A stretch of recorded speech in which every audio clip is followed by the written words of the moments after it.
Duplicate the background layer. Unmask the duplicated background layer by using the Remove Background option. Use Vertical Type tool.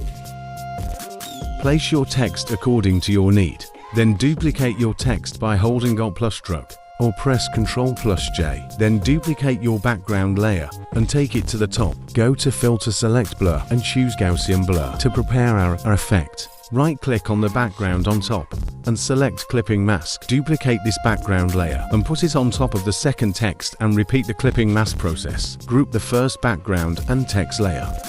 Repeat the same thing for the second one. Press Ctrl plus G to group layers or just click on the icon below. Now mask the group.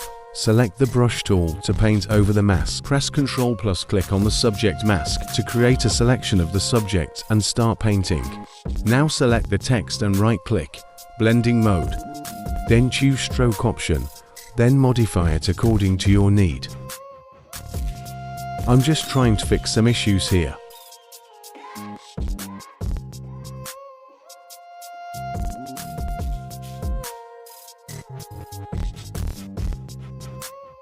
Now bring the group called back below the subject.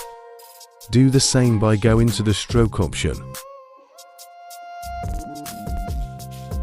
Create a selection by using Text Layer. Use this shortcut Ctrl plus left click. Select your subject mask. Take your brush tool and start painting. Please, we will upload the full tutorial on our YouTube page. You can now activate your background to see how the effect looks. Thanks for watching. Please follow us to keep the tutorials going.